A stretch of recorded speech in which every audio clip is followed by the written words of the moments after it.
so to speak. I tried to do it with humor.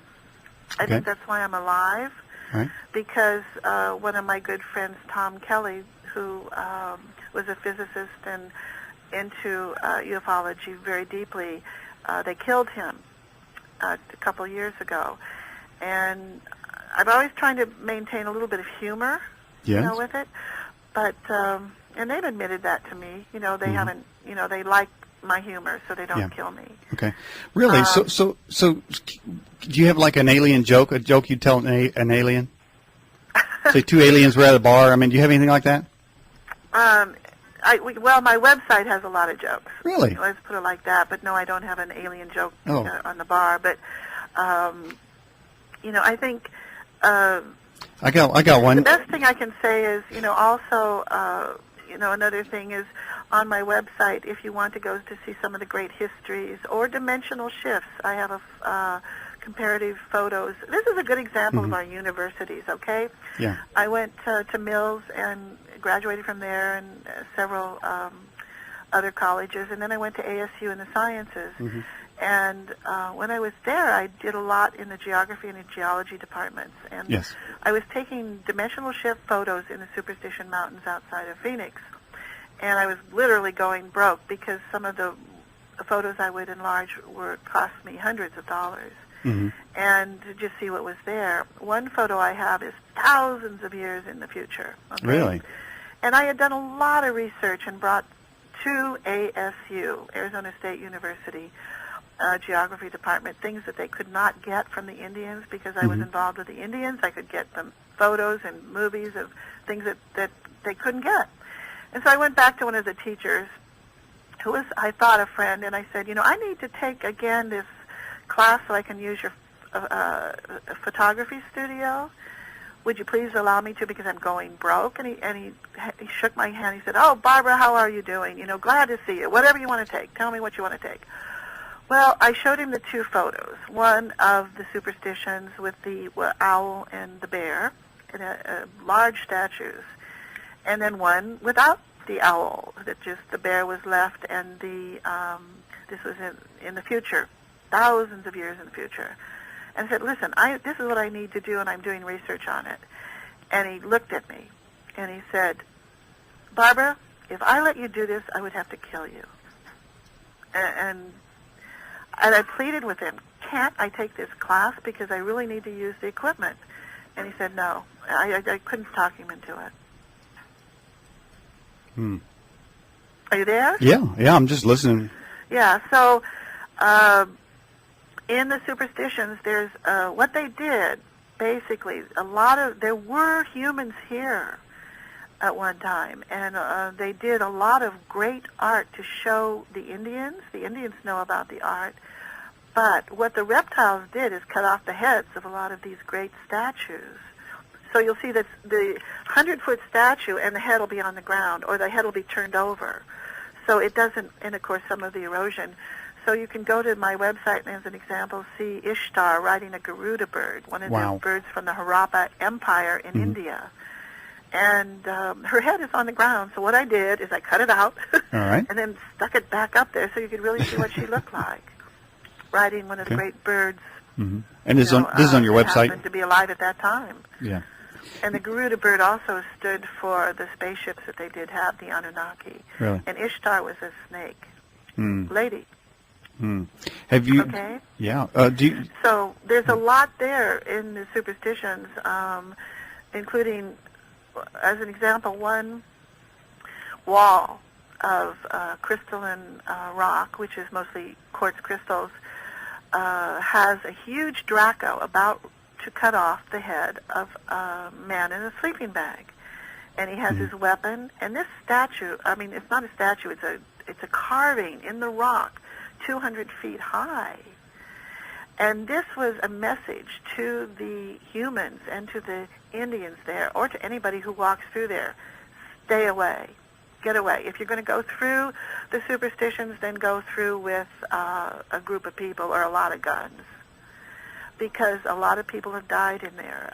When I first came to Phoenix, my husband, who was a geologist and geographer, told me that there had been a group of 14 college students that had totally disappeared in the superstitions, never to be found, not even one bone.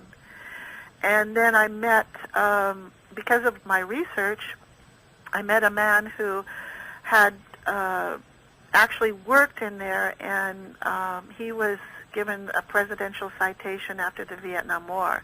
He had lost a leg, and he helped one of the great camps bring out gold. But there was a Draco infestation and pterodactyl, or pterodon infestation right near where they were digging gold. So he was the fifth person in line to take charge of the camp and actually have all the weaponry. And his story is on the web, too, and how he had to, the people would be brought in the Dracos, would bring the people on X crosses and fillet them, literally. Whoa. And he would have to, Dude. He would have to shoot the people first. Yeah. Because the terrible, and then he would kill all the rest of the Dracos and pterodons. Wow. Okay. And he was a very legitimate person. He was he showed me all of his credentials. He was definitely he brought a lot of POWs out of Vietnam. Really? Well, I can't he really. Lost his leg. And, okay. Well, I was just thinking, as far as filleting humans, seems to me there was a news report last week. A guy called the police on himself because he was frying up his girlfriend. He had her ear in a broiler, and it had a slab of flesh on the. Right. Right. So and I guess what we found out, or what we've been discussing it on my forum, one lady brought up the point, which was very wise. She said, what they're doing now to control humanity. See, what they want to do is bring in a New World Order religion. And they want to get rid of Christianity, of course, and ASUs, and anything connected with ASU as a long-lost memory.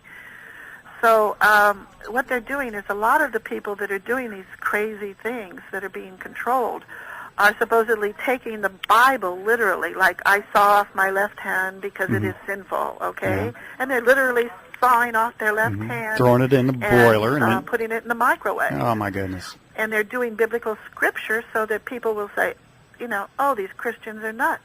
You see? So this is another way where they're using control, and actually people are doing audio.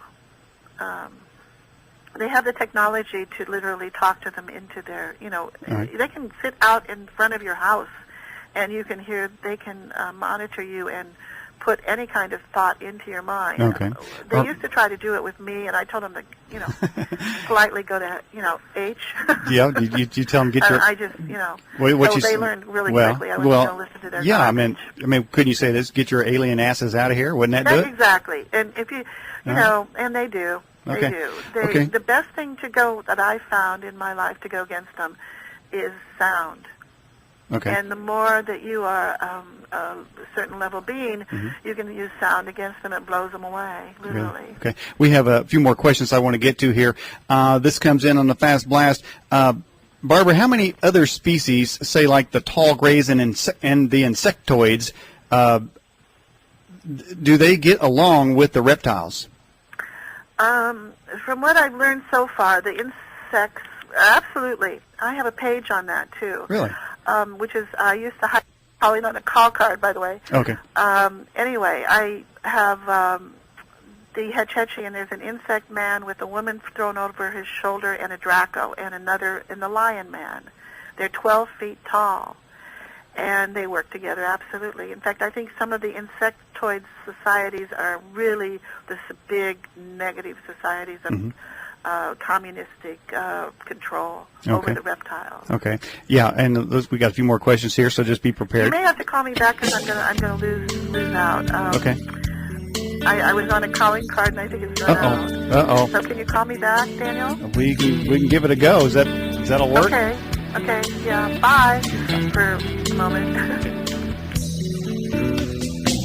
You have been listening to The Edge with Daniel Ott. To subscribe to the Edge newsletter, log on to theedgeam.com. That's theedgeam.com, where you can find out more about the guests and topics discussed on the air. The Edge is being brought to you by Internet Solutions, home of affordable website design and low-cost Internet access. Visit Internet Solutions at es4.com.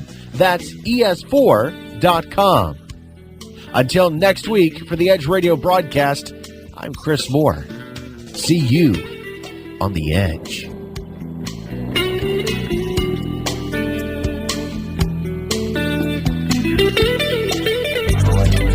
News on the USA Radio Network is next.